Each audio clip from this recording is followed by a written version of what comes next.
Buenas tardes a todas y a todos. Sean bienvenidas y bienvenidos a pues, esta charla que nos va a proporcionar el doctor Gerardo Ábalos Tenorio sobre la ética del voto, un tema por demás importante ante la crisis de confianza que tienen hoy día los ciudadanos frente a los partidos, los candidatos, los gobiernos. Y bueno, pues el título, sin lugar a dudas, nos motiva a preguntarnos cómo es que se puede vincular la ética con el voto, cuál es el valor que el sufragio tiene cuando éste puede llegar a manipularse, ¿no? ¿Por qué hablar de ética del sufragio cuando al delegar nuestro voto la rendición de cuentas no es un elemento de responsabilidad compartida? Eso, en primer lugar, fue lo que se me vino a la cabeza cuando vi solamente el título de la presentación, y yo creo que seguramente ustedes tendrán muchas más preguntas que hacerle al doctor. Pero bueno, pues antes de que inicie me gustaría pues darles una pequeña semblanza del doctor, que seguramente todas y todos lo conocen, pero pues no está de más.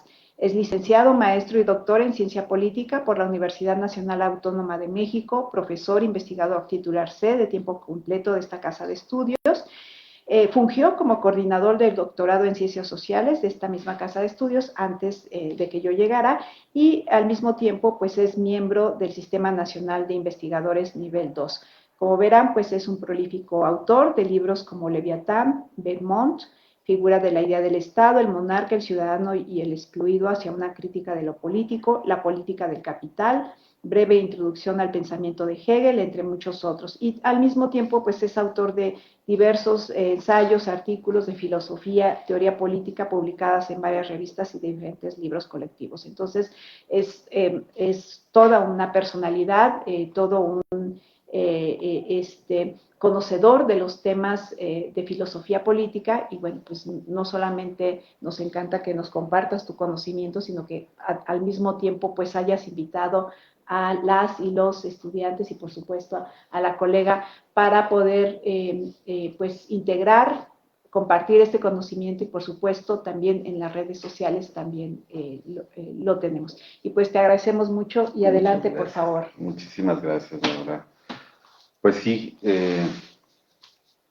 quiero agradecer su presencia, que hayan venido desde allá y hayan considerado en su gira sobre instituciones electorales pasar por la Universidad Autónoma Metropolitana, Unidad Xochimilco, y que pues estuvieran atentos a la posibilidad de una conferencia precisamente respecto del tema, ¿no? Que nos va a dar más luz sobre algunas de las instituciones cuyos edificios y personal ya han conocido y conocerán el día de mañana. Mañana van a ir al Instituto Nacional Electoral, ¿no?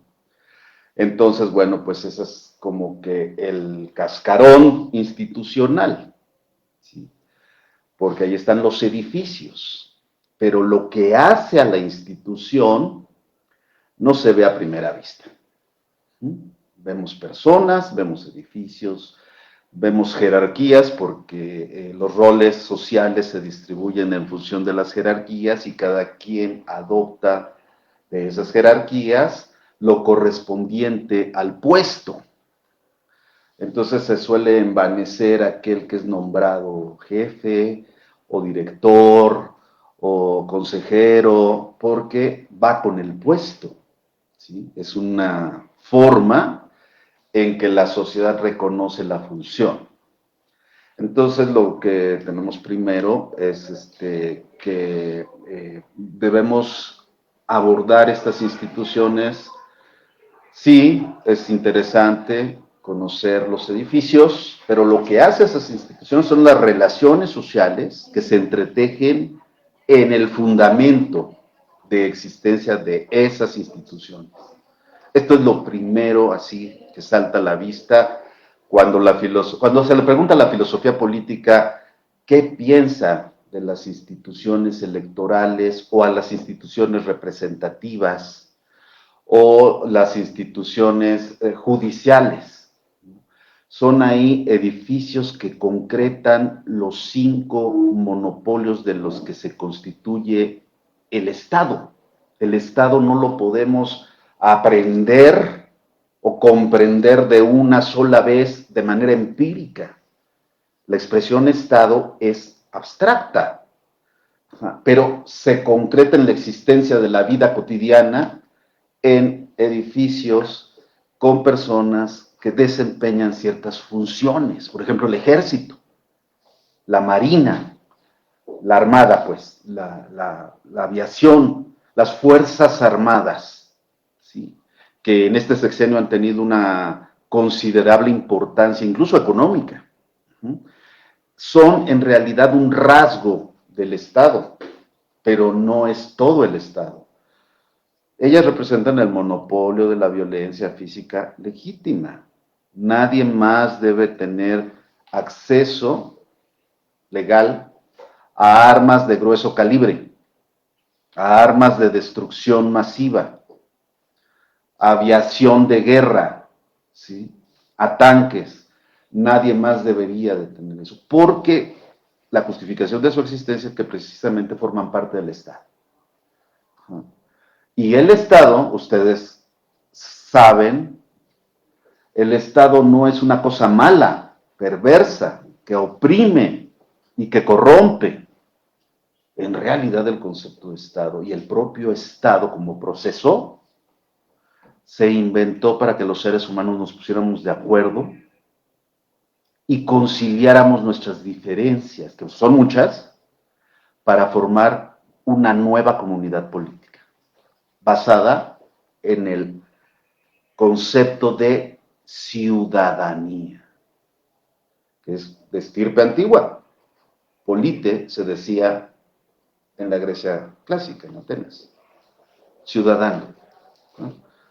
La raíz de ciudadano es ciudad, y ciudad del latín civitas, civitas, ¿no? Es la traducción latina de polis.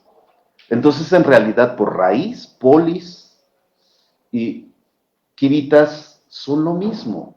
O en otras palabras, el ciudadano y el político son lo mismo. Nada que ver con el sentido que tenemos hoy en día. Que el político es el político profesional. Nada más.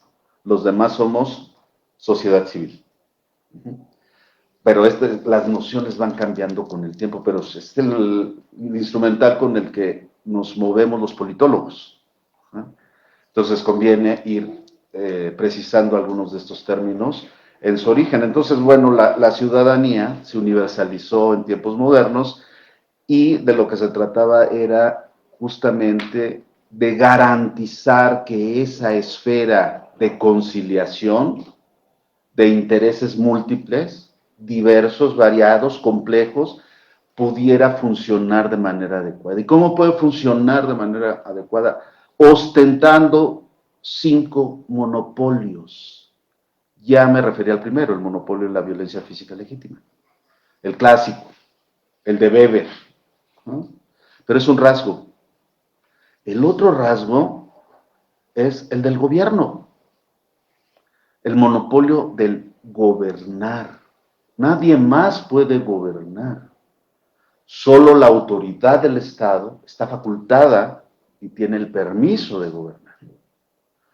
El otro monopolio es el de la elaboración de la ley. Nadie más que el Estado puede hacer la ley. Nadie más.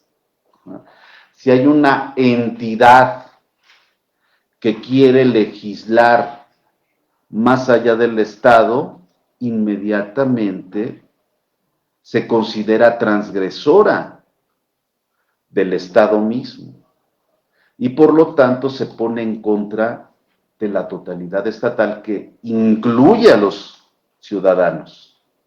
El Estado nunca es solamente el gobernante o el aparato, sino los ciudadanos que se han dado a sí mismos una vida institucional para regular sus conflictos y para que quede como condición de posibilidad de la libertad individual. Esta es la relación histórica y la justificación del Estado. Faltan otros dos monopolios. El monopolio del juicio y condena de los delitos, los crímenes y las transgresiones al orden legal. Todo este aparato de jueces, ministros y magistrados, bueno, al revés, magistrados y ministros, son los que se encargan de juzgar la transgresión de la ley. Y en última instancia hay un Tribunal Supremo o Suprema Corte de Justicia que juzga la constitucionalidad de las leyes. No los delitos particulares, sino la constitucionalidad de las leyes en un Estado de derecho y en un Estado constitucional de derecho. ¿Sí? Entonces tenemos ahí otro monopolio. Solamente un juez puede sentenciar, ninguna otra instancia. Hay empresas o instancias públicas cuyos jefes se arrogan el derecho de los jueces. ¿Sí? Y entonces dictaminan sin ser jueces, dictaminan algo y sentencian. Y generan un gran problema, porque se arrogan una función estatal. Por eso es que los delitos tienen que ser denunciados ante el Ministerio Público, cuando no son delitos que se persigan por oficio, ante el Ministerio Público, que es autónomo, no forma parte del Ejecutivo. El Ministerio Público es autónomo precisamente para garantizar una investigación objetiva acerca de la presunción del delito, ¿sí? Pero forma parte del sistema judicial, el Ministerio Público, ¿sí? Pero como se ve, el Ministerio Público es un trabajador del público, de lo público, y procura la justicia, hace la investigación y la lleva ante un juez, pero solo el juez puede sentenciar. Y a veces hay instancias que se arrogan el derecho de los jueces y quieren sentenciar. Ya no se diga el crimen organizado, que tiene sus propios mecanismos de castigo. Ya sabemos que eso es terrible. Pero nadie más que los jueces del Poder Judicial son los encargados de imponer una sentencia y las penas correspondientes, ¿no? Ya sabemos que hay derecho civil, derecho penal, y de todos modos esto quiere decir que el Estado está presente. Fíjense, el Poder Judicial es un poder autónomo, el Ministerio Público es un poder autónomo, ¿sí? Pero forma parte del Estado, para que no confundan al Estado con el gobernante, con el primer ministro. Es más, el Estado argentino no es Milei, no va a ser Milei. Él solo ganó una elección para desempeñar el poder ejecutivo. El Estado no es López Obrador en México. Por más presidencialismo que haya o que quiera restaurar, el Estado es un proceso de relaciones entre seres humanos y que se concreta en instituciones garantizadas por la Constitución. La Constitución no es un librito. La Constitución es, como dicen los veganos, ¿no? Ser vegano no es comer comida que no pase por el sufrimiento animal, sino que es un modo de vida. Bueno, la Constitución es una forma de vida, no es un librito. Es la conformación de los poderes desde los ciudadanos libres e individuales. Ahí están las premisas. Ahí están las premisas. Bueno, el otro monopolio, para que no quede cojo, nuestro Pentágono, es el monopolio de la administración pública. En ocasiones se estudian juntas las carreras de ciencia política y administración pública. No es su caso, ¿verdad? ¿O sí? Llevamos materias. De administración pública. O algunos. Pero el título no sale licenciado en ciencia política. Ciencia política. Mm. En la UNAM sí sale licenciado en Ciencias Políticas, así en plural, y Administración Pública. Porque efectivamente en CEU es así, en la ENEP Acatlán se estudia un semestre más de Administración Pública. Y es que hay toda una discusión acerca de si la administración pública es una ciencia autónoma o es una parte de la ciencia política, la parte técnica de la ciencia política. Se enojan mucho los administradores públicos cuando les dices técnicos y que alguien tiene que hacer las políticas públicas, pero no es cierto. Es como que parte de las discusiones entre profesionales, elaborar las políticas públicas es algo técnico, ciertamente, pero tiene que estar orientado por la decisión política. Entonces, en realidad, el politólogo y el administrador público deben formar equipos ya en el ejercicio del poder del Estado o de la autoridad del Estado, para ser más correctos. Bien, ahí están los 5 monopolios. Muy bien. Esto no es desde siempre. No hay Estado desde siempre. De hecho, el Estado tiene fecha de nacimiento. Cuando se firma la paz de Westfalia, en octubre de 1648, en esa ciudad alemana, Westfalen, ahí es el acta de nacimiento del Estado. Antes de esa fecha, no hay Estado. Sí hay comunidades políticas, porque hay política. Y la forma de organización comunitaria de la vida política no siempre ha sido el Estado. La polis no es Estado, la quivitas no es Estado, el reino no es Estado, el imperio no es Estado. Son formas en que se organiza la comunidad, pero de manera diferente, y no solo por el número. La polis griega ateniense en su época de esplendor tenía 250,000 habitantes, ni una alcaldía de acá. ¿Sí? La democracia griega fue una excepción. Las ciudades-estado griegas, ciudades-estado es la traducción que nos legaron los libros de Porrúa, donde todos empezamos en algún momento, de la polis, pero no se debería de traducir, simplemente es polis. Polis significa la congregación comunitaria de los griegos antiguos.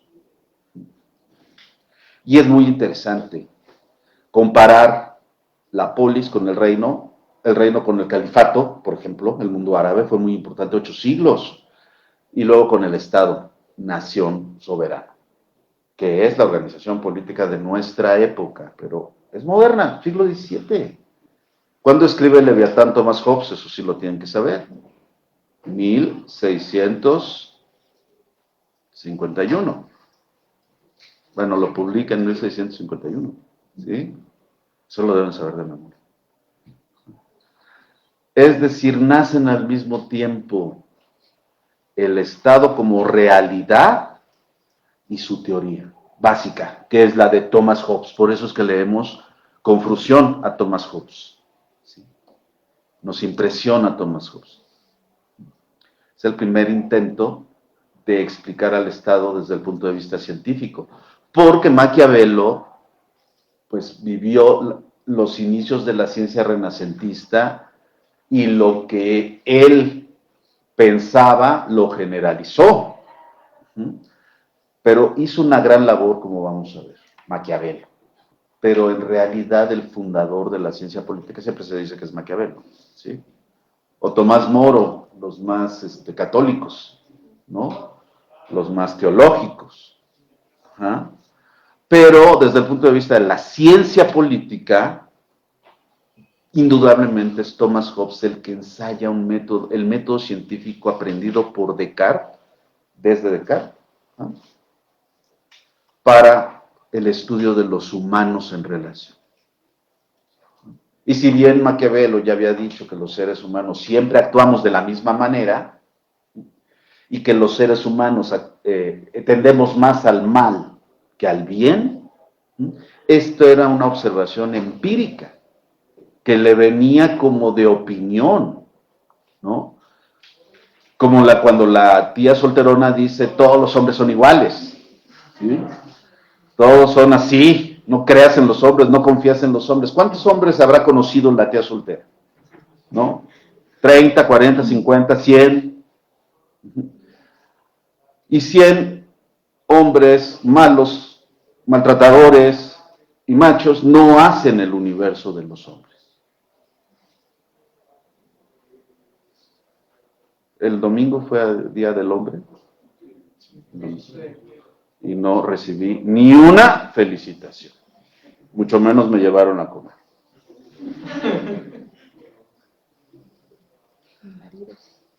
¿Sí?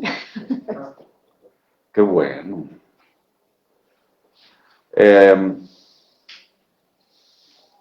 Entonces, bueno, tenemos un intento muy importante de estudiar científicamente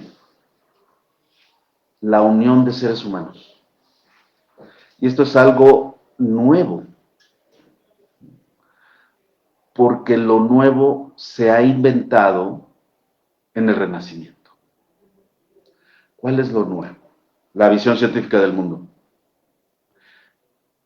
Es decir, el mundo no es una obra divina, no es una emanación de Dios,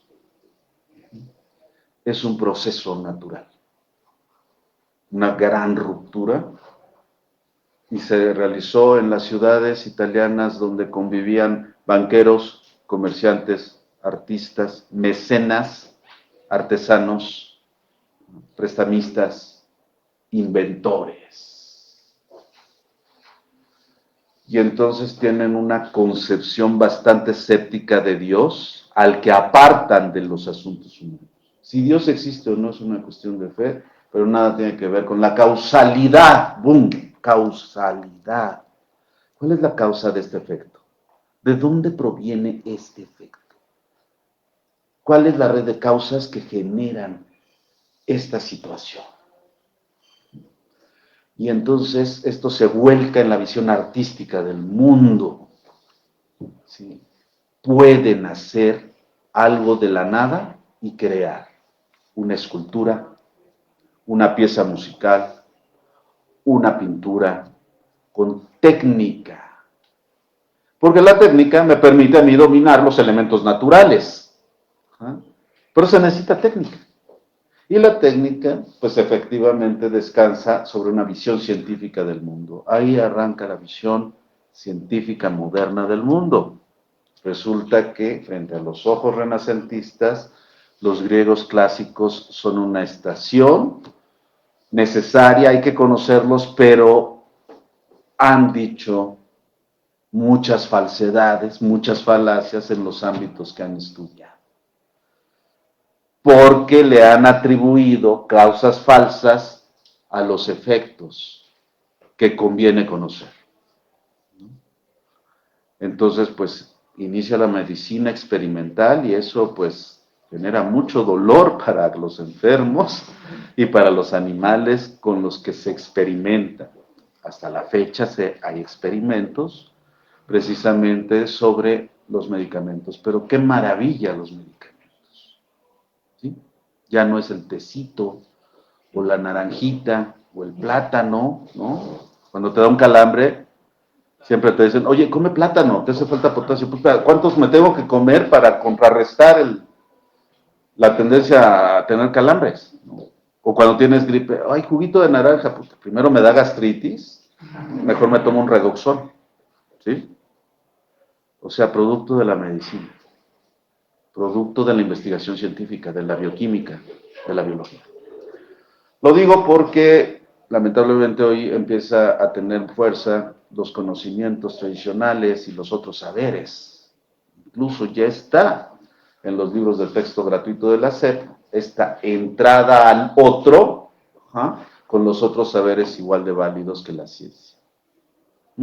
Tanto que costaba acreditar un experimento en el laboratorio de biología para que efectivamente nos dijeran que pues, todos los conocimientos son iguales y todos son respetables. Espérate, pues hay jerarquías, ¿no?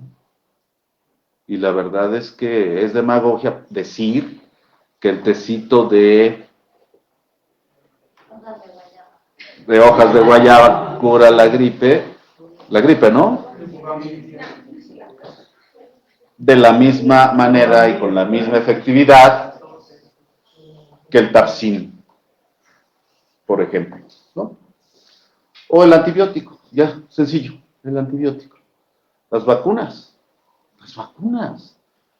Digo, de verdad es increíble que no haya matado a más gente el coronavirus. Es increíble, pero es gracias a la visión científica del mundo. Entonces, bueno, este es así el origen del Estado. Entonces, no hay Estado antiguo salvo por analogía. El Estado azteca, el Estado peruano, el Estado mexica, el Estado egipcio. Sí se usa la misma palabra porque así nos entendemos nosotros, pero no son Estado. No son Estado. Bien. ¿Por qué hago una revisión a esto si vamos a hablar de la ética del voto?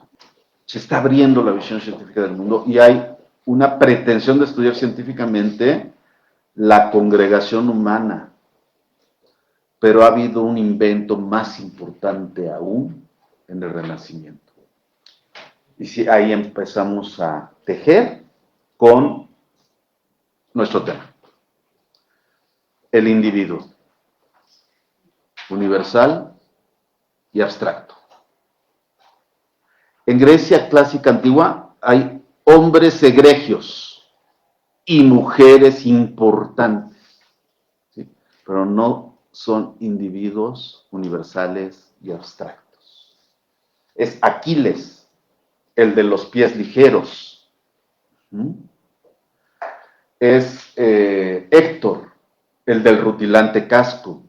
Siempre hay algo que caracteriza a lo que hoy entendemos por individuo. Algo importante, algo destacable, algo que lo caracteriza sobre todo en la lógica de la guerra, la valentía, el honor y la gloria. Entonces tenemos hombres y mujeres importantes que dejan un legado con su escudo de armas y con su apellido. Se llama timarquía, el sistema que pone en el centro el valor y el honor. Pero ¿dónde se juega el valor y el honor sino en la guerra? Y la guerra es una cuestión de hombres varones. ¿Por qué?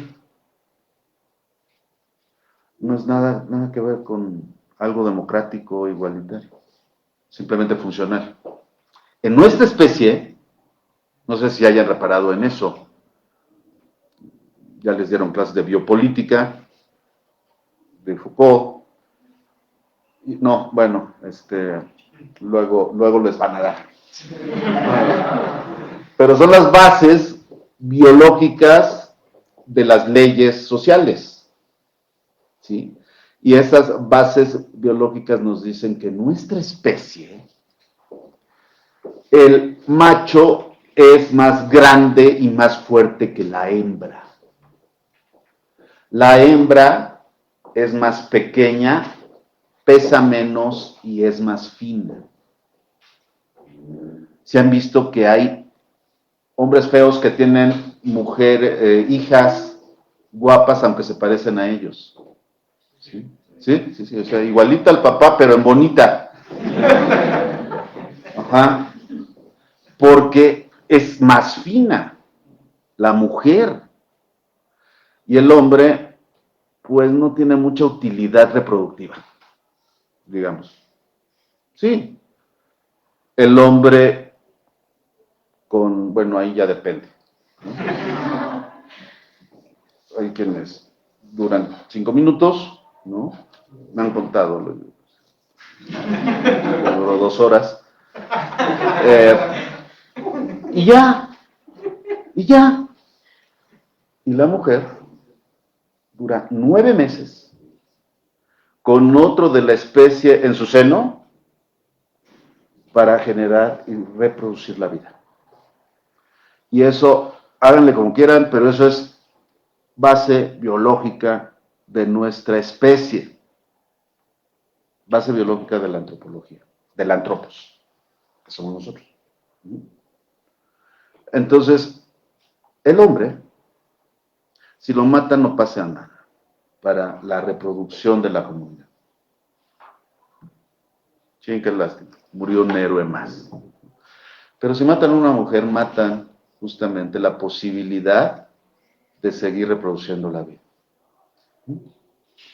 Por eso, el grito de honor es mujeres y niños primero. Vamos a salvar a la comunidad y nos vamos a sacrificar los hombres, los varones. O sea, nosotros vamos a morir, pero denle el bote a las mujeres cuando se está hundiendo el Titanic, ¿se acuerdan? ¿Ah? Que los más cobardes querían bote, pero pues no había suficientes. Entonces, ¿para quién son los botes cuando hay poco? Para los viejitos. No, ellos ya vivieron. ¿No? Para los ricos. No, ni aquí todos somos iguales. ¿No? Para los pobres, primero los pobres. No, sácate que. Ya. Entonces, ¿quiénes? Mujeres y niños, porque ellas pueden seguir reproduciendo la vida. ¿Sí? Y los hombres, pues van a la guerra porque son más fuertes. Son más altos, son más ágiles, como se demuestra en cualquier competencia deportiva en que ponen a pelear hombres y mujeres. Por eso algunas mujeres se niegan a pelear con trans. O a jugar una final de billar con un trans. No por discriminación, sino porque es desigual, inequitativo, injusto. Entonces, pues por más que la estética y la cosmética ha hecho intentos de volver hombres en mujeres y mujeres en hombres, todavía no hay implante de trompas de falopio, todavía no hay implante de vientre, hay renta de vientre, como hizo Ricky Martin. Pero, y creo que Paris Hilton también, ¿no? Creo. Pero le salió bien raro el hijo. Bueno, eso ya es chisme. Eso ya es chisme. Y Anaí, hombre. Ay, no es cierto. Acá bien chismoso. Sí se dan cuenta que hay una diferencia biológica y por eso el hombre va a la guerra, en la Grecia clásica. ¿Sí? Si ven los escudos, las lanzas que todavía se conservan en los museos europeos, los cascos de las guerras de la antigua Grecia, es impresionante. Porque hay que estar muy fuerte, hay que hacer gimnasia para estar en buenas condiciones para la guerra, no para subir la selfie del gym de que, ay, mi tercer día ya me duele todo, pero ya veo los resultados. No seas mamón. ¿Sí? Es para la guerra. Y la guerra, entonces, es un ejercicio político, comunitario, para reproducir la vida de nuestra sangre y de nuestra tierra. Ajá. No me vean así, porque los mexicanos tenemos la guerra a flor de piel. Bueno, por lo menos la tenemos en el himno nacional, ¿no? Que cuando lo cantan bien, porque luego se adornan y lo cantan mal, ¿no? La Ángela Aguilar y no sé quién se adornan y lo cantan mal. Pero mexicanos al grito de guerra, el acero aprestad y el bridón, el caballo de guerra, ¿no? No digo y retiemble sus centros porque aquí se sienten horribles los temblores y no quiero que tiemblen.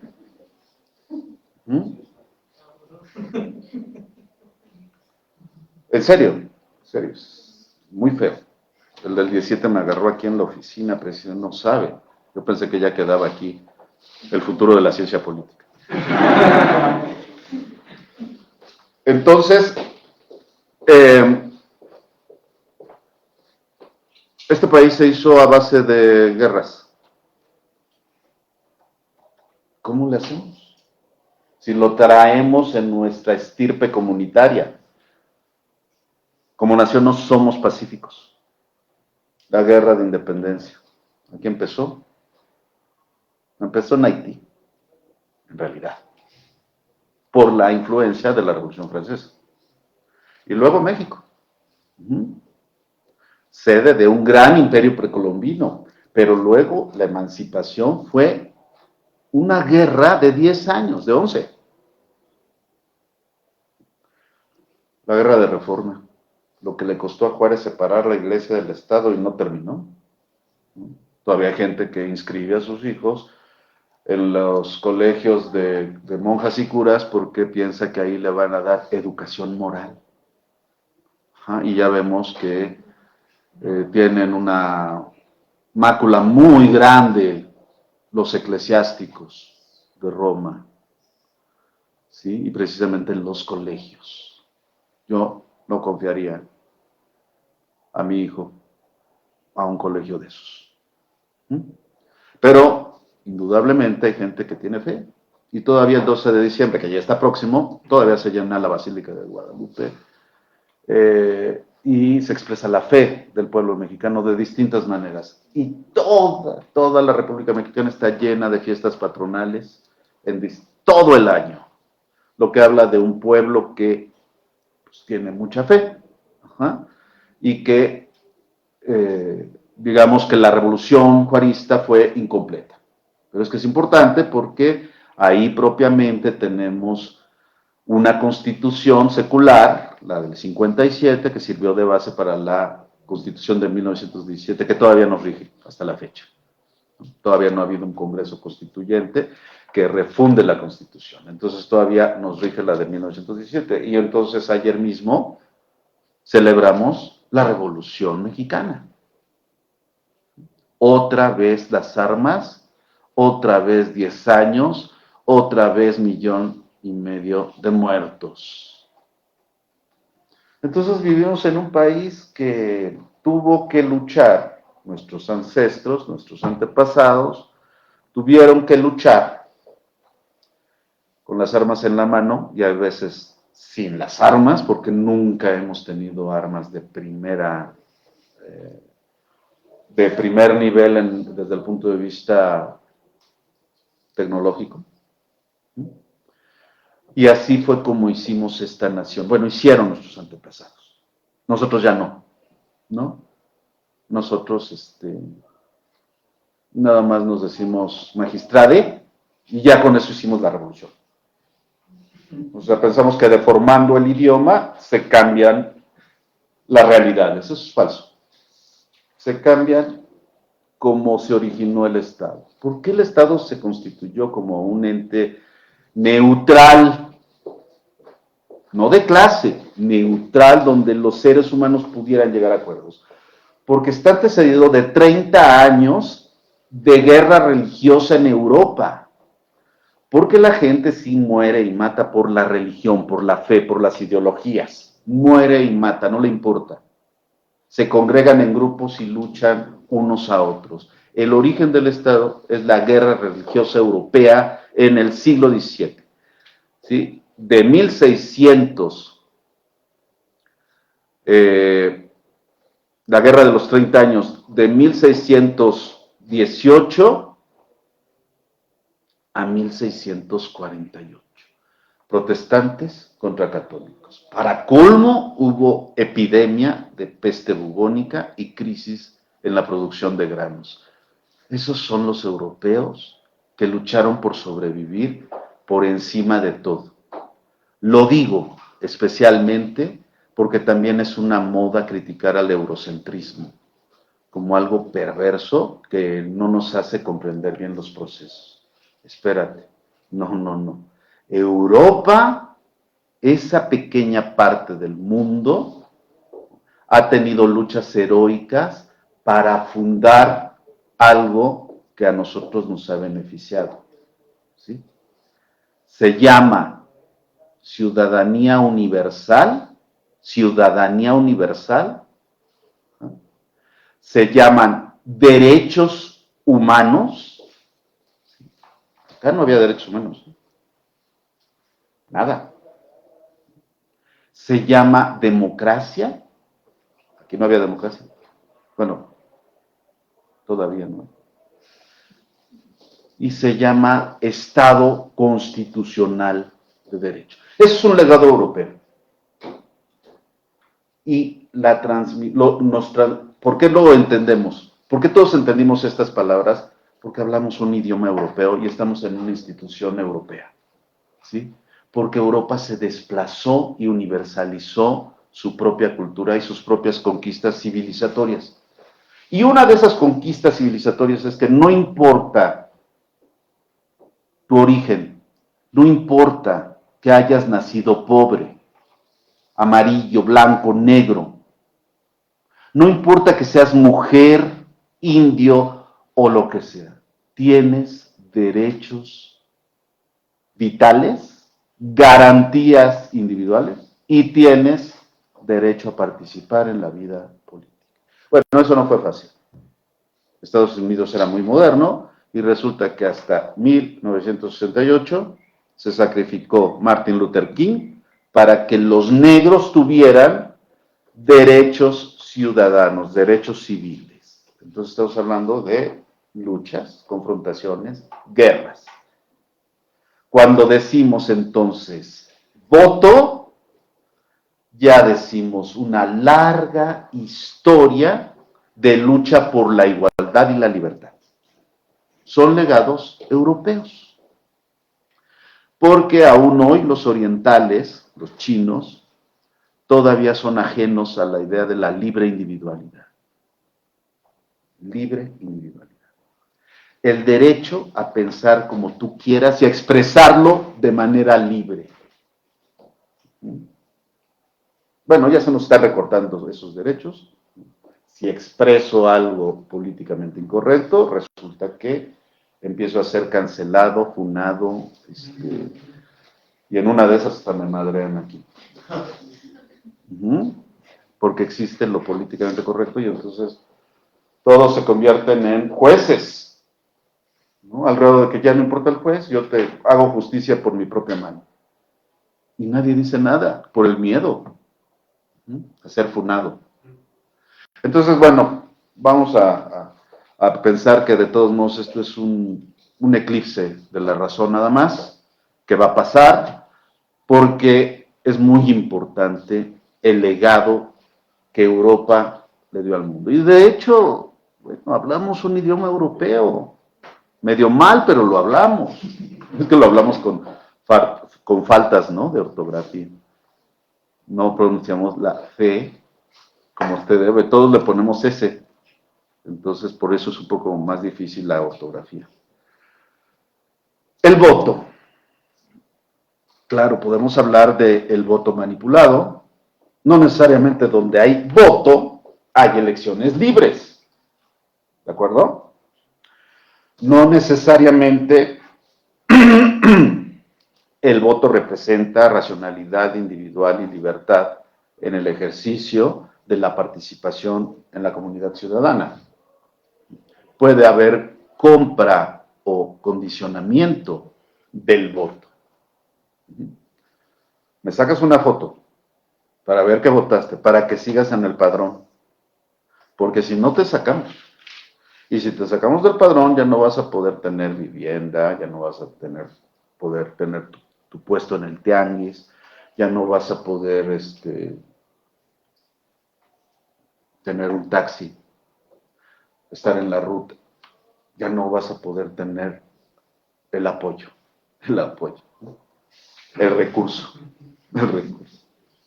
¿Sí?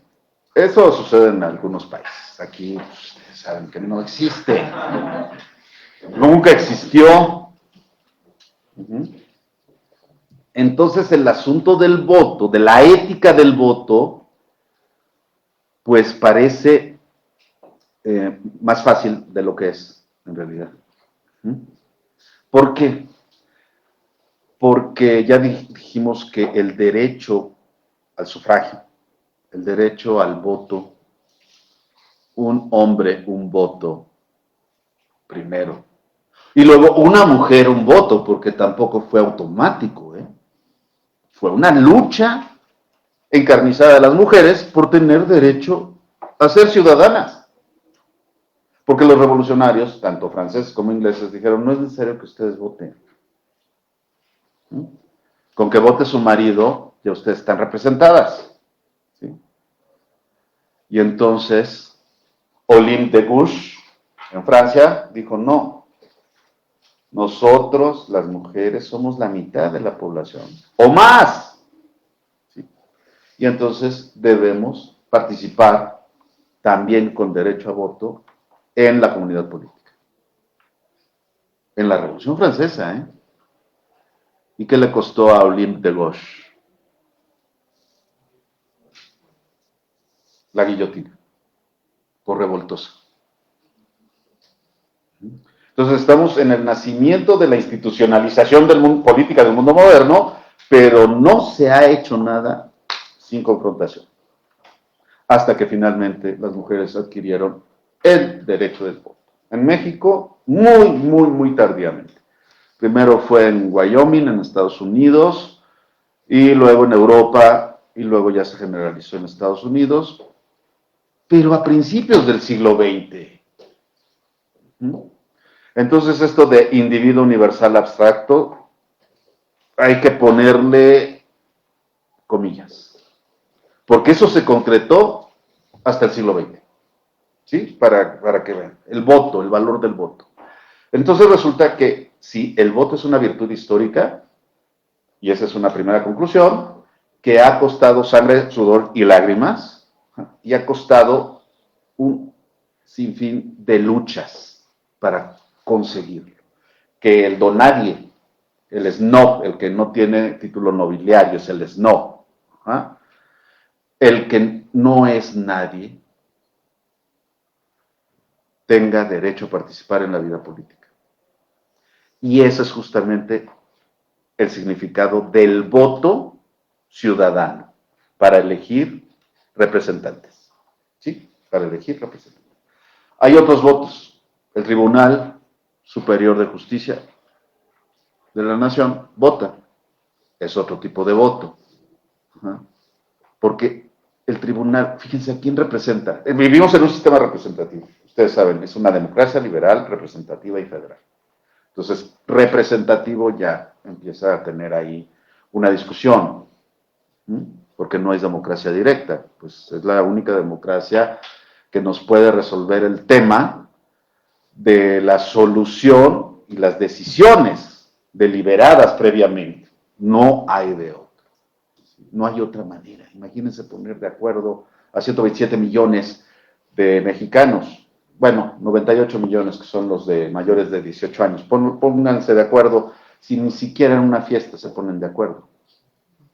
Y menos cuando hay alcohol de por medio. Y no falta el mala copa, ¿no? O la mala copa, ¿no? Ya me quiero ir y no sé. Siempre. Entonces, ¿cómo nos ponemos de acuerdo para decidir las directrices que nos han de regir? Bueno, hay un mecanismo que es muy humano. La mayoría de votos. ¿Es infalible? No. Debe haber condiciones previas para que sea lo más cercano a algo muy abstracto que Rousseau, que espero que ya hayan leído, llamó voluntad general, que no es la suma de individuos, de votos particulares. La voluntad general no se equivoca.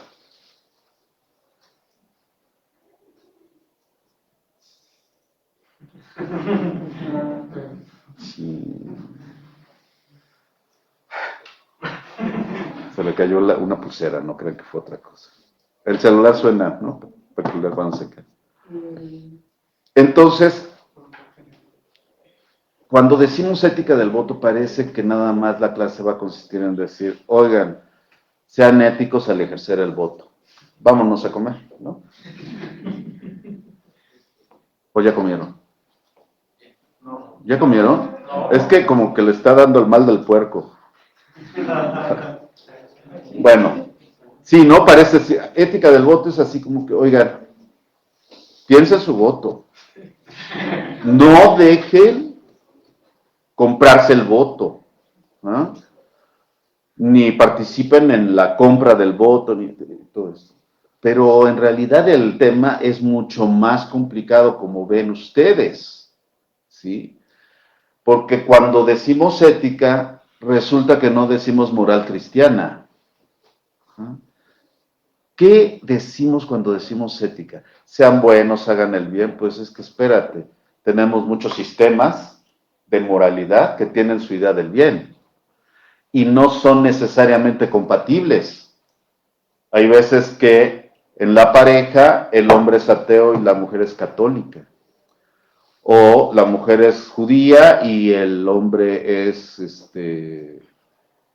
islámico. Porque el amor pues no reconoce religiones, ¿no? Hay otras glándulas que segregan otras sustancias que te acercan al otro sexo o al mismo sexo, eso es lo de menos, pero que no se detiene ante las creencias religiosas. No me debe gustar. Bueno, resulta que de todos modos te gusta, ¿sí? Entonces, fíjense bien cómo las relaciones entre los humanos han de tener ciertas normas que los rigen, independientemente entonces de sus creencias, de otras consideraciones de varios tipos. Los humanos, efectivamente, mejor dicho, los ciudadanos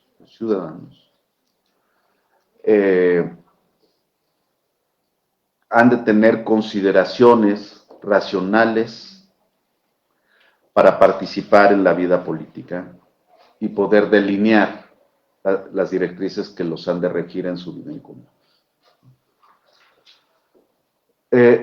Esas directrices pueden o no ser éticas, y aquí sí me quiero detener, porque resulta que ética es una palabra que hoy se usa mucho, pero se ha olvidado su significado básico, técnico. Es decir, desde el sentido común, ética y moral son lo mismo, ¿sí? Nada más que ética tiene una raíz griega y moral tiene una raíz latina, pero significa lo mismo, morar en el mundo, habitar el mundo, lo que se tiene que hacer para vivir la vida cotidiana. Etos, costumbre, carácter. Mores, morar de acuerdo a las costumbres. A donde fueres, haz lo que vieres. Costumbre. Perfecto. Entonces son lo mismo. Sí, pero desde el punto de vista filosófico, no. Hay una distinción. Ética es la parte de la filosofía que va a estudiar a la moral. Y no hay una moral, hay varias morales. Entonces tú te puedes regir por una moral y yo por otra, y no nos vamos a poner de acuerdo. A menos que me convenzas. Y entonces, para convencerme, pues hay varios medios. Pero ese no es el tema ahorita, sino simplemente distinguir entre ética y moral. Ética es la parte de la filosofía, es reflexión, es pensamiento, es deseo de saber.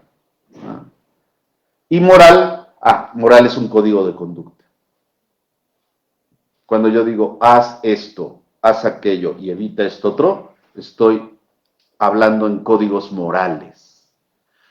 La clave de la moral es el deber ser. No es así, pero así debe ser. No vayas a hacer esto. ¿Por qué? Porque no debe ser así. ¿No te han dicho así? Es que una mujercita no se comporta así. Bueno, los papás de la vieja generación, no sé ahora. Yo me considero de la vieja generación y entonces yo si tuviera una hija le diría, no vayas así. no vayas vestida así, no te tatúes ahí, pero no le voy a pegar como el papá que le pegó a la niña por hacer TikToks o selfies, ¿no? Pídele perdón. Perdón, papá. Porque estaba haciendo su canal de YouTube, o no sé qué estaba haciendo. Sí lo vieron, ¿no? ¿Sí se enteraron de eso? Creo que eran de Puebla, porque son muy conservadores allá. Sí, en serio. Y el papá acá muy orgulloso de su machismo, así como que una hija mía no va a hacer eso, ¿sí? Pero son las costumbres.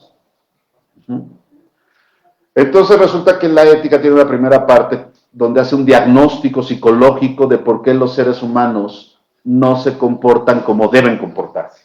Entonces la primera parte de la ética es pues la psicología.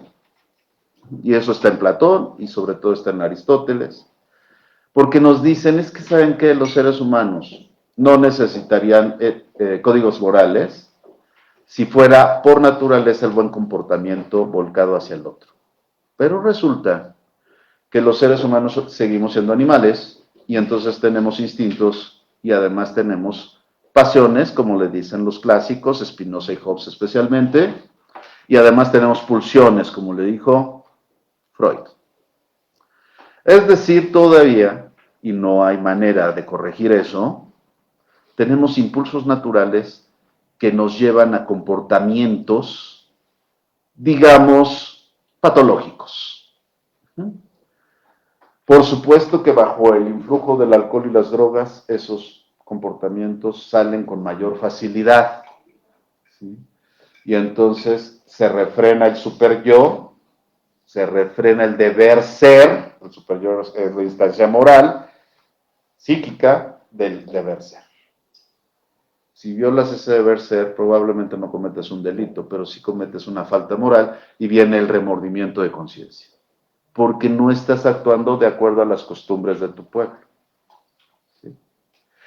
Ahí están entonces puestas las condiciones para entender la ética y la moral volcadas a la política.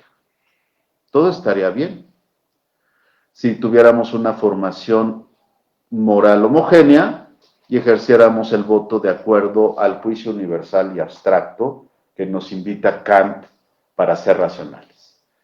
Pero el asunto no está ahí. El propio Kant se dio cuenta que la moral no era suficiente para que, fundamentar la moral teóricamente y filosóficamente, no era suficiente para que la realidad moral se hiciera efectiva. Y entonces, como los seres humanos estamos hechos de una madera tan caprichosa, tan flexible, tan veleta, entonces es necesario el derecho. Y el derecho ha de ser coercitivo. Por si las dudas. No te quieres comportar moralmente o sí, pues es algo que compete a tu entera esfera subjetiva. Entonces, ¿qué vamos a hacer? Para garantizar un Estado racional, bueno, el Estado se va a cubrir de Estado de Derecho. Y entonces va a ser coercitivo. No matarás. Dice el precepto moral. Incluso es un mandamiento religioso. Pero es moral. No mates.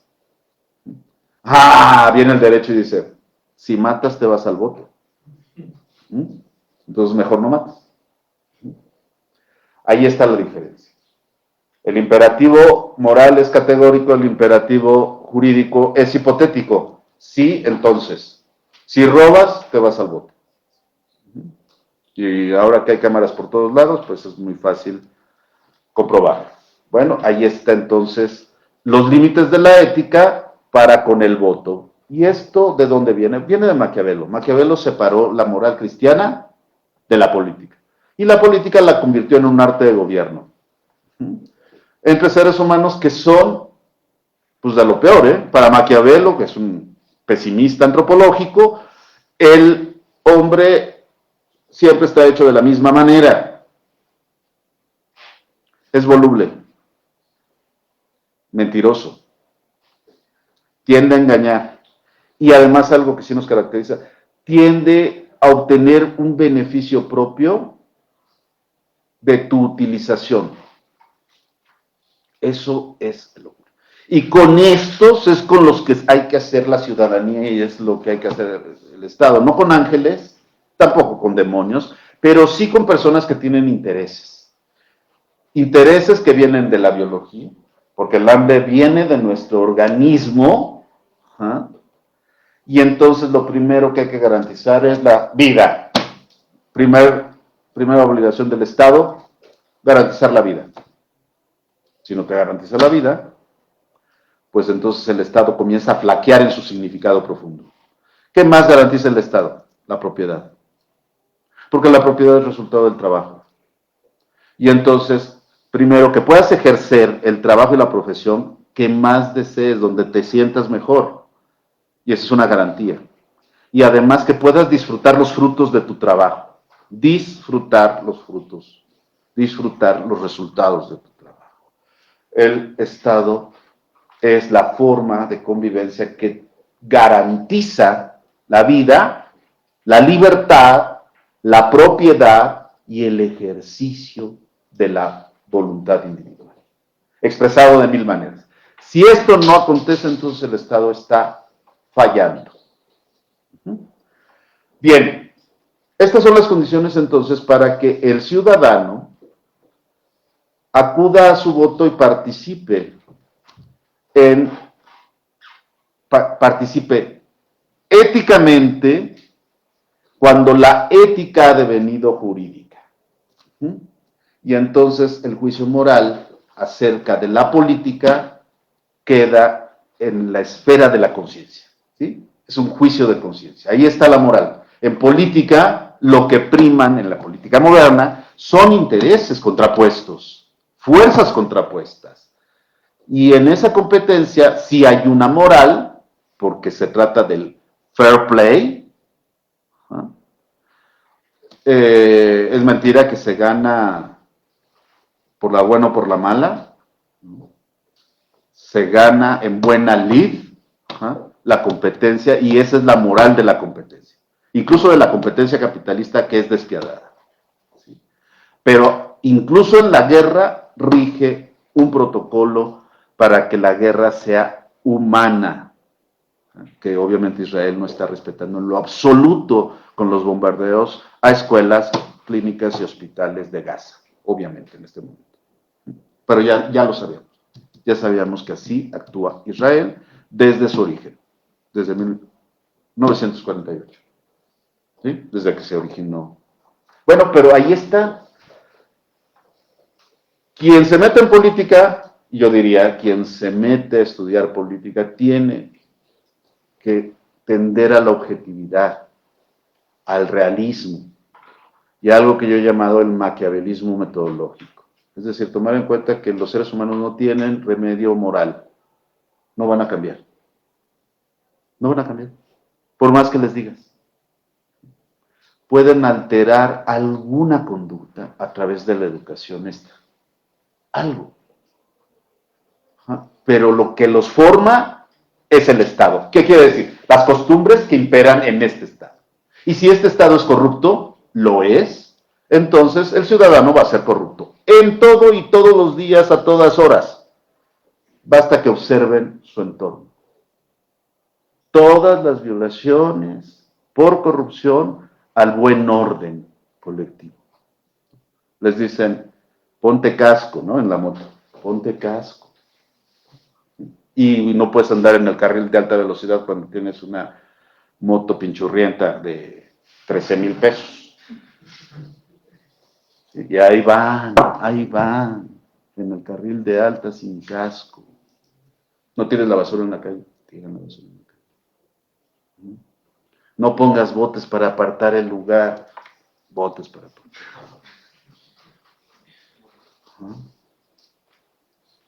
¿A cuál más? ¿A cuál más? Y bueno, pues somos muy proclives a creer que si heredamos una fortuna de una tía rica que no conocíamos de Europa y que nada más tenemos que depositar 8,000 pesos en el Oxxo y que al otro día nos lo dan, ¿no? ¿Qué quiere decir esto? Bueno, que en la configuración como Estado Nacional entró la corrupción como uno de los elementos estructurales y sistémicos. Y estos, lamentablemente, han permeado también el ejercicio del voto libre. Nunca ha habido voto libre real en México. Siempre ha habido una negociación de élite para promover a través de los medios de comunicación a un candidato o a otro. Primero la negociación y luego el voto.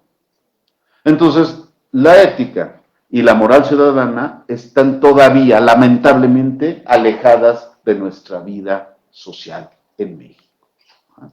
Entonces, la ética sí nos sirve para reflexionar las razones por las cuales en este país, primero es la negociación personal, entre grupos de interés, entre factores de poder real o poderes fácticos, y luego viene el valor del voto. De tal manera que de por sí el voto individual no alcanza a alterar nada. Una amiga me decía, no voy a votar por Claudia. Híjole, qué mal, ¿va a perder? El voto es impotente. La fuerza de la ciudadanía es la mayoría de votos, esa es una paradoja, porque esa mayoría niega la voluntad del individuo. Y generalmente el individuo mal formado se va con la mayoría. Así como que, veo que va a ganar Claudia, entonces voy a votar por Claudia. Veo que va a hacer el América, le voy a la América.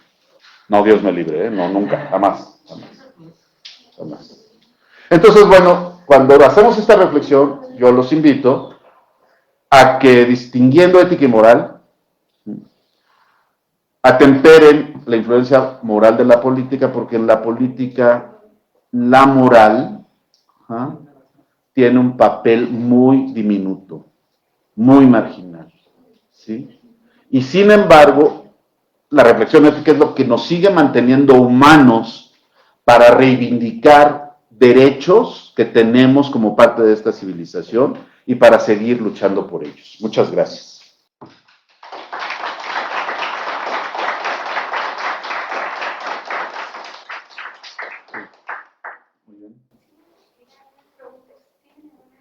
Sí, una ronda de preguntas.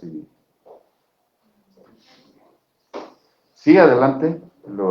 Adelante. Bueno, muchas gracias por su conferencia, doctor.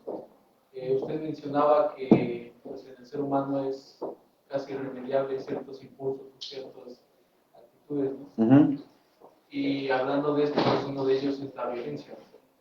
Entonces, ¿usted cree que para un cambio profundo en México, configurar un verdadero cambio, ya sea bueno o malo, no es necesario un acto de violencia? Bueno, lo que es natural en el ser humano es la agresión. Eso es hasta por sobrevivencia.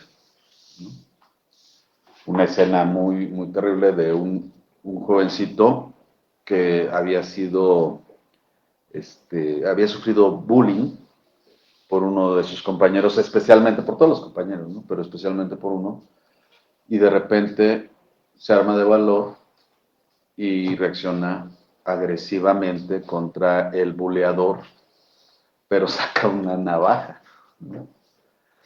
Y entonces, efectivamente, eso ya lo tenemos como parte de la especie, la agresión. Violencia es un concepto que hay que estar continuamente revisando, porque si bien violencia era en principio y en su sentido originario una agresión dañina al cuerpo de una víctima, sobre el cuerpo, ¿no? Que es nuestro soporte vital, ¿no? En primer lugar, teniendo como base la violación de los hombres a las mujeres, ¿sí? O sea, el uso del cuerpo sin permiso, ¿no? Este es el sentido primigenio y originario, ya después se va a derivar en otras significaciones, ¿sí? Entonces, violencia en cuanto tal, bueno, va evolucionando y llega Bourdieu y entonces violencia simbólica, y cuando introduce esto que es válido, pero se empieza a perder sentido hablar de violencia porque todo es violencia, ¿no? Incluso el proceso de enseñanza-aprendizaje puede ser violento aunque no te toque un solo pelo, o el proceso de enseñanza del habla puede ser violento. Y entonces se empieza a usar políticamente, igual que el término ética, ¿no? Son términos que hay que usar con cuidado en la descripción de hechos, que es nuestra misión, la objetividad, ¿no? Entonces, mira, si existe la violencia simbólica, entonces resulta que Mahatma Gandhi era violento. Entonces, ¿qué chiste tiene que no haya llamado a las armas para la independencia de India? ¿Sí? Entonces pierde sentido el vocablo violencia. Puede haber agresión, puede haber coacción, puede haber coerción, y eso no necesariamente implica violencia. Luego la violencia sistémica, que es la violencia que siento porque el capital me explota, pues no es estrictamente exacto, ¿sí? Y todos, incluyendo Zizek, Byung-Chul Han, todos los de moda, usan violencia en ese sentido, así generalizado, todo es violencia. Me estás violentando y yo te acuso de violencia, de género o no, te puedo acusar de violencia si me ves feo.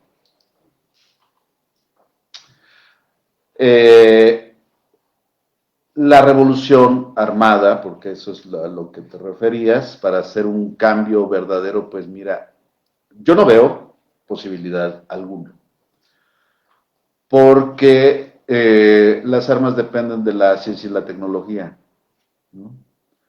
Y puede haber un golpe de Estado armado de parte de la ciudadanía, que después le pongan revolución, eso es otra cosa, ¿no? Eso sí puede haber. Pero el siglo XX nos da grandes lecciones acerca de la reproducción de las leyes del poder, aún después de una revolución armada. Basta mirar a Nicaragua ahora y a Daniel Ortega, que fue un guerrillero marxista, leninista, del Frente Sandinista de Liberación Nacional, que fue el primer presidente de la revolución, perdió el poder y ahora no quiere salir del poder. Y está ejerciendo una dictadura. Entonces, a ver, la naturaleza humana es más complicada que la teoría marxista de la revolución. Y entonces, si leemos Rebelión en la Granja, 1984, Un Mundo Feliz, La Broma, la novela de Milán Kundera, recientemente desaparecida. Si leemos esto y leemos la historia del Tercer Reich en Alemania, si la leemos, más pues la hemos visto en el cine hasta el cansancio, nos vamos a dar cuenta que los seres humanos no tenemos remedio. Que cuando queremos construir el cielo en la tierra, en realidad construimos infiernos. Y que el más demócrata con poder se puede convertir en un dictador. Hay que tomarlo en cuenta porque las revoluciones verdaderas vienen de la ciencia y la tecnología. Lamentablemente, digo. No son revoluciones políticas, porque las revoluciones políticas solamente cambian de élite. Nada más cambian de élite. Si Marcos y el EZLN toman el poder, van a reproducir exactamente las mismas leyes del poder que nos mandan ahora. Lo estamos viendo. Morena era la esperanza de México, pero se chingó la rodilla. Y resulta que ahora es el PRI. El PRI. El nuevo PRI. Pero es que no es el PRI. Es la cultura política mexicana que viene de la colonia, viene de la nación. Así se hacen las cosas en México. Así se hacen. Entonces, o sea, ya no hay corrupción, perdón. O sea, si yo quiero sacar un permiso de construcción, a ver si no hay corrupción. Si yo quiero hacer una fiesta del santo de mi pueblo, a ver si no hay corrupción. Si yo quiero sacar un permiso para vender vinos en mi abarrotería, a ver si no hay corrupción. Por favor, la corrupción nos forma, nos ha formado. La quitas y se te desmadra todo. Lo malo es que en ese tejido cultural corrupto entra perfecto el narco, la delincuencia en general. Cuando hay corrupción, pues el narco corrompe de manera muy fácil con dinero. Y ya se metió en las elecciones. O sea, estas elecciones no crean que van a ser libres de dinero del narcotráfico. Tenemos un gran problema nacional. Entonces, en esas condiciones, pues los que agarraron las armas fueron los narcos. Yo no veo de dónde haya un movimiento, ni siquiera así terrorista, ¿no? Que no reivindico para nada el terrorismo, en lo absoluto, ¿no? Pero me cuesta cada vez más trabajo pensar en la posibilidad de una revolución armada. Es un problema además de comprender la naturaleza del poder que nos manda, que no es el poder político, sino que es el poder del capital, y que es absurdo. Cuando se percaten de ese carácter irracional y absurdo de la distribución desigual de la riqueza, que no es en valores de uso, sino es en expresión monetaria de los valores de uso, nos vamos a dar cuenta que es un absurdo vivir bajo las reglas del capital. Y entonces vamos a tomar los medios de producción sin necesidad de tomar las armas, es decir, las tierras, las fábricas, y se va a tener que depender esto de la ciencia y la tecnología. No hay de otra. ¿Sí? Y no vamos a hacer un México comunista, ni un México socialista, ni nada. O sea, las fronteras nacionales ya se están desdibujando con la migración. ¿No? Y estamos obligados a aprender inglés y a renunciar a aprender el maya, el tal, tojolabal y náhuatl, ya dije. ¿No? Esto es inevitable. Son los flujos que lleva precisamente el sistema de reproducción de las necesidades. No va a ser necesario. Digo, a veces sí dan ganas, pero quedas como loquito.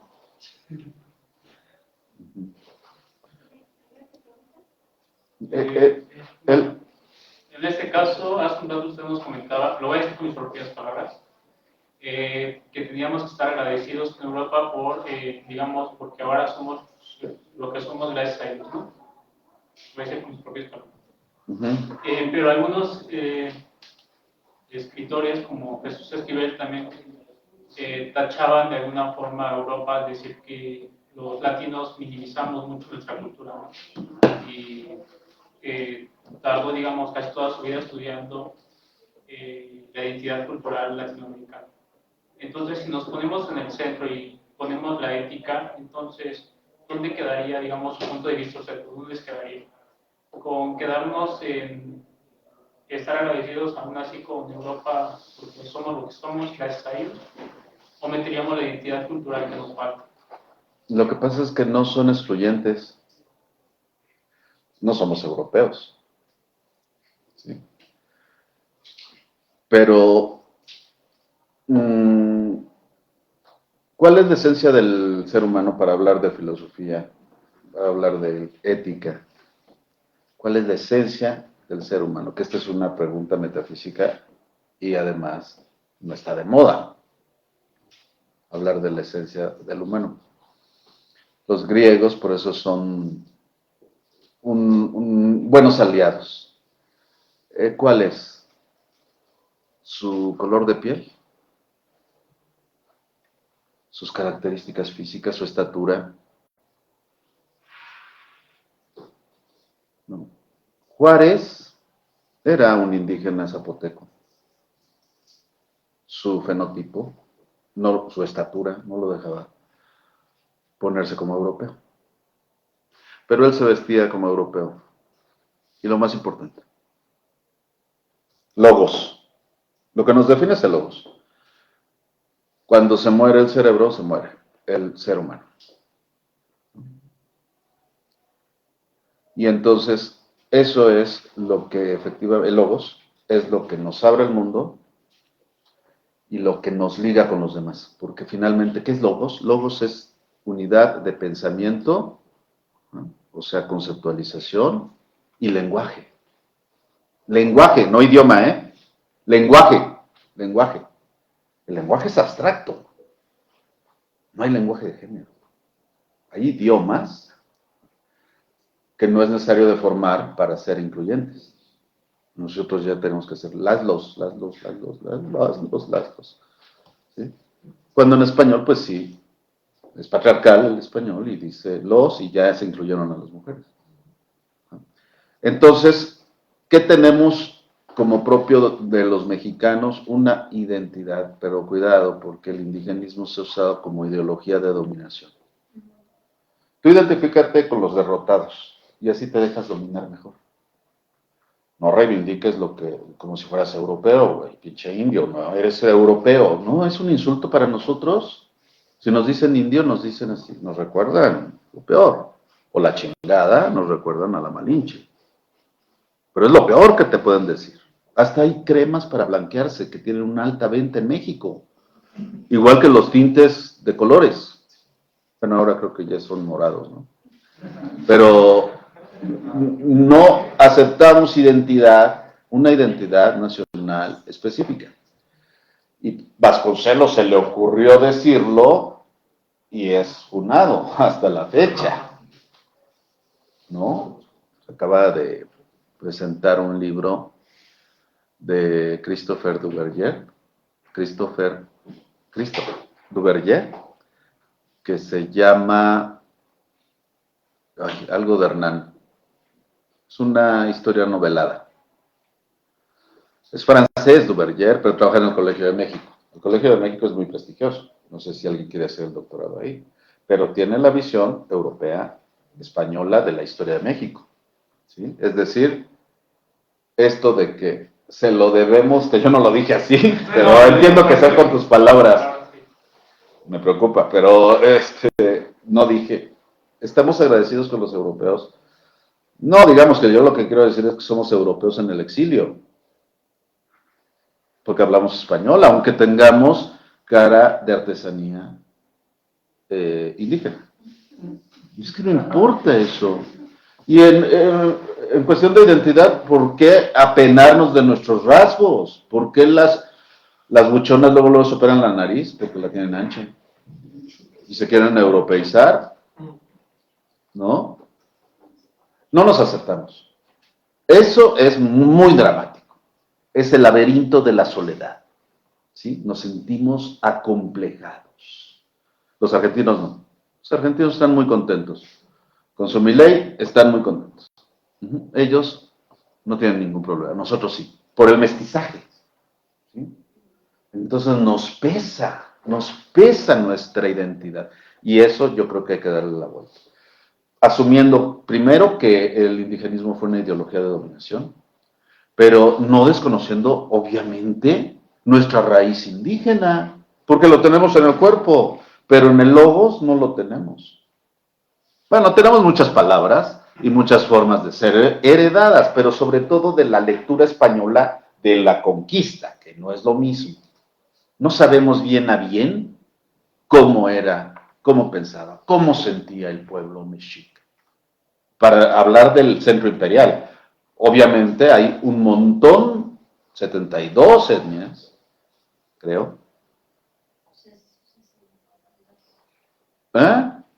Sí, ¿verdad? Sí. Ya me lo sé. Voy junto con antropólogos, entonces sí. Y hay una inmensa variedad de sentidos de lo bueno, lo bello y lo justo. Homogeneizar esta nación pues fue la labor primero de los gringos que nos quitaron la mitad del territorio. ¿Sí? No hay que olvidarlo. No hay que olvidarlo. Segundo, las razones por las que no tomaron todo el país. No quisieron. Tomaron la capital sin dificultad. Porque los niños héroes no opusieron resistencia, ¿no? Nuestros héroes son pues, los que murieron. Pero quienes construyeron el Estado fue Juárez y Porfirio Díaz. Hoy estoy diciendo cosas muy funables, ¿no? Estoy diciendo Hernán Cortés, estoy diciendo Porfirio Díaz como parte de nuestra historia, en términos positivos, en términos de constructores. Y después de esto, efectivamente, podríamos recuperar nuestra raíz indígena, pero sabiendo que hablamos español y estamos obligados cada vez más a hablar inglés, a dominar inglés, a manejarnos en inglés, ¿no? Te dicen, oye, hay becas, pero necesitas el Cambridge, por ejemplo, ¿no? Sí, es cierto. Eso es cierto. Aquí en el doctorado, pues me llegaban un montón de becas, pero bastante, nada más que, aunque fuera el idioma alemán, Austria, Suiza, Alemania, pedían el inglés. El inglés, dominio, ¿no? No peñanietesco. Sí, como yo hablo el inglés como Peña Nieto. Sino fluido, en serio, en serio, en serio. Entonces, sí, pero ¿por qué no verlo como un proceso universal, de civilización universal? Esta universidad, por ejemplo, el aula, el tipo de aprendizaje, el tipo de enseñanza, el tipo de organización, pues viene de Europa. ¿Sí? Y nosotros lo traemos como colonia, ese es el asunto. Entonces sí, la historia nos tenemos que replantear lo histórico en México, ¿sí? Para nuestra identidad, porque todavía no nos sentimos orgullosos de ser mexicanos. Listo. ¿Alguna pregunta más? Con eso se acaba. Sí, sí, sí. Buenas tardes, profesor. Muchas gracias por tomarse el tiempo y pues todo lo que está diciendo el último me llama mucho la atención porque yo soy indígena originaria de Sonora, Veracruz. Y lo que menciona usted del indigenismo es muy cierto porque realmente a nosotros se nos ha hecho ver que pues tenemos que ser pobres y tenemos que esperar que el gobierno venga y que nos rescate a través de apoyos, no sé, a través de nuestra agricultura para nosotros poder sobrevivir. Entonces, mi pregunta es que ahorita usted mencionó que las verdaderas revoluciones son las científicas, y eso es muy cierto, porque al inicio comentaba usted, por ejemplo, con lo de la pandemia, ya después cuando no funcionaban los medicamentos, ¿a qué transcurrió la gente? A remedios ancestrales. Por ejemplo, lo del té que yo le mencioné, pues es algo que al menos en mi comunidad se ocupó mucho. Entonces, yo quiero preguntarle si usted piensa que con las revoluciones científicas, si ahorita ya como mexicanos tenemos una identidad muy excluida, si realmente no nos sentimos originarios, ¿usted cree que con las revoluciones científicas que existan a futuro, por ejemplo, con las inteligencias artificiales, cuál será la próxima identidad del mexicano? Porque realmente ahorita el mexicano no tiene una identidad como tal debido al mestizaje y debido a las influencias europeas, que actualmente ahorita también están las influencias asiáticas en el país, y lo que mencionaba usted de lo de las cremas aclarantes, que México es uno de los primeros países productores y consumistas en cremas aclarantes para el color de piel.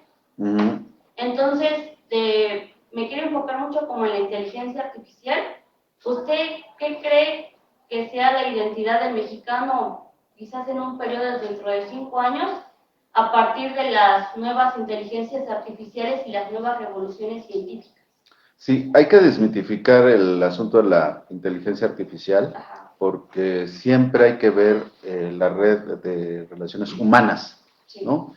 El ser humano es el creador, no es la máquina. Evidentemente nos da miedo perder el control de las máquinas, y esto se ha expresado en Hollywood y en varias producciones fílmicas, artísticas, en que la máquina te domina, ¿no? Que es pues una parábola de que efectivamente el sistema, como sabe cualquier cajero del Oxxo, no hay sistema y ya no se pueden hacer las cosas, ¿no? En el fetichismo de la máquina, de repente la máquina es la que tiene el poder, ¿sí? Y entonces nosotros como que servimos a la máquina en lugar de servirnos a nosotros, pero eso hay que desfetichizarlo. La inteligencia artificial, dijo Noam Chomsky, es un gran sistema de plagio, ¿no? Y tenemos un gran problema inmediato nosotros los docentes cuando dejábamos ensayos para calificar y resulta que el ensayo ya lo hace la inteligencia artificial. Y entonces, ¿qué calificamos y cómo vamos a calificar? o volvamos a volver al cuadernito de doble raya y a manita para calificarlos en el salón de clase. Entonces, lo primero es que hay que desmitificar esa parte del uso tecnológico que revoluciona sobre todo el sector servicios. Pero cuando el gran desarrollo de la ciencia que ha promovido al capitalismo como sociedad actual es la que se aplica a la producción, porque esa es la clave. Hay un asunto que realmente se requiere discutir en profundidad, la producción de alimentos de manera genética artificial. Esto es el asunto.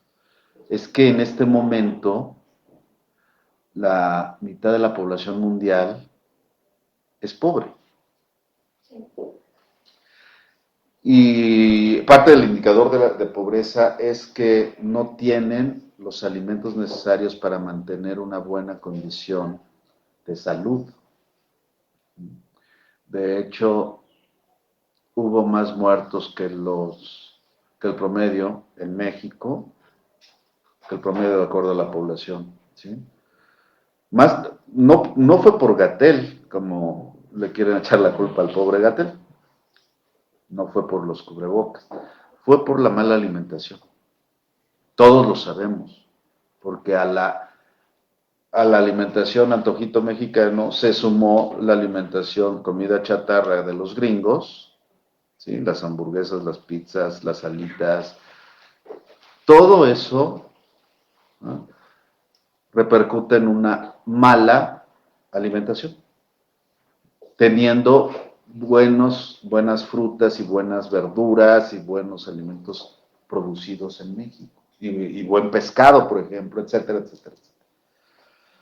Entonces, sí hace falta un replanteamiento completo. Y el problema de la ciencia y la tecnología es que se desarrolla en los marcos de la ganancia. Por eso el control sobre el conocimiento de los institutos de ciencia en todo el mundo subdesarrollado, tercermundista, como le queramos llamar, en todo el sur hay CONACYT. Pero en realidad eso es para detectar a quienes pueden cooptar y pueden irse al gabacho a trabajar en las grandes empresas o a Europa a trabajar en las grandes empresas. Es decir, la sociología del conocimiento te revela la estructura de poder implícita en la esfera del conocimiento científico y tecnológico. ¿Qué hay que hacer? Primero, una revolución educativa. Revolución no armada, educativa. Matemáticas. Matemáticas. Universales. No, nada que, sí, tu pueblo también es válido, vente. Te haces literato en el mejor de los casos y vas a destacar uno en 1,000,000. ¿Qué hace falta? Lo hicieron los coreanos. Matemáticas en todas las escuelas. Matemáticas. Razonamiento matemático. En todos los niñitos. Si quieres, darles becas.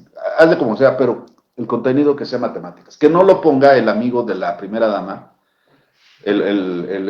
Marx, iba a decir Lenin, ¿no? Marx Arriaga, que no sea él el jefe de educación. ¿Por qué va a ser él? ¿Qué méritos tiene? ¿Qué hizo? Conocer a la primera dama. O a la primera no dama, porque no quería que la dijeran primero. ¿Qué es eso? Yo no voté por eso, ¿eh? Yo voté por Morena, porque era lo adecuado, pero no voté. Si me hubieran dicho que iba a ser un fulano ahí, X, desconocido, el que iba a imponer un programa de educación absolutamente ideológico, ¿y dónde están las matemáticas? Matemáticas, cálculo mental, a todos, todo el tiempo. Lo hacen así en el colegio japonés, en el franco, en el colegio alemán. ¿Sí? ¿Por qué los que no pueden pagar un colegio privado, por qué no tienen ese acceso a la ciencia y a la tecnología? ¿Dónde está la vacuna mexicana? Hasta Argentina tiene vacuna propia. ¿Dónde está la vacuna mexicana? ¿Qué hizo el CONACYT? Le regaló el MIT los planos para hacer respiradores artificiales. Y creo que ni siquiera los terminó. ¿Dónde está la cuarta transformación en educación? Pues no existe. Digo, con todo respeto a los morenistas. ¿Sí? Entonces, sí hace falta eso. Y para eso sí hace falta involucrarse. Sí, porque principalmente las escuelas indígenas en donde crecen las infancias indígenas son las principales que están muy abandonadas. Uy, no me digas, está terrible en la realidad real. Porque No, hay maestros que ni siquiera hablan el náhuatl y van, o hay maestros que ni siquiera, nada más, no sé por qué están de maestros, pero... Pues conocen a alguien, ¿no? Ajá. Hablando de corrupción, Ajá. los metió alguien del sindicato. Sí. No, está terrible. Y es una gran apuesta. Tenemos muchísimo por hacer, pero ciencia y tecnología. El día que realmente compitamos en ciencia y tecnología, lo ha hecho Corea, ¿no? Entonces vamos a empezar a hacerlo, pero es que somos fuerza de trabajo no calificada y entonces estamos llenando el aparato productivo de los gringos, más que recuperar un proyecto nacional de educación. Eso es lo que está pasando. La migración sigue, pero a todo lo que da, y lo que ha hecho el gobierno mexicano es contener la migración de Centroamérica, ¿no? Y por eso los hondureños no nos quieren y ya hasta nos ganan en el fútbol. Entonces eso está muy mal. Estamos perdiendo hegemonía. Sí, sin ciencia y tecnología no vamos a poder resolver el problema de la producción de alimentos. Sin alimentos, digo, yo en realidad no creo que lo transgénico sea una mala solución, ¿no? Pero Álvarez Bulla, por ejemplo, sí condena a los transgénicos. Y pues fueron 6 años en que no se ha promovido en México la producción de alimentos transgénicos. Pero Slim sí tiene su dinero invertido en investigación sobre alimentos transgénicos. Yo no sé cómo le vamos a hacer, pero somos 8,000 millones de seres humanos en todo el planeta y la mitad pues están desnutridos, no comen bien. Y los que sí pueden comer bien, pues compran pizzas y todo lo que engorda, etcétera. Nuestros hábitos son fatales, horribles. Entonces, entre la diabetes e hipertensión, pues se hace muy complicada la reproducción de la vida saludable. Y además todo lo que existe en el medio ambiente que genera cáncer, ¿no? Y en los alimentos procesados. Bueno, pero no es clase de nutrición, ciencia y tecnología. Sí.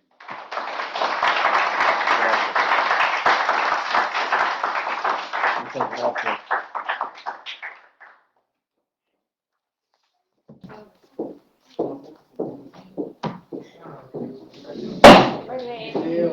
En nombre de la directora maestra Mariana Vaquero y de nuestra coordinadora, la maestra Diana, hago entrega de la constancia al doctor Gerardo Ábalos Tenorio por impartir la conferencia La ética del voto a los alumnos de Complejo Regional Sur, realizada el 21 de noviembre de 2023.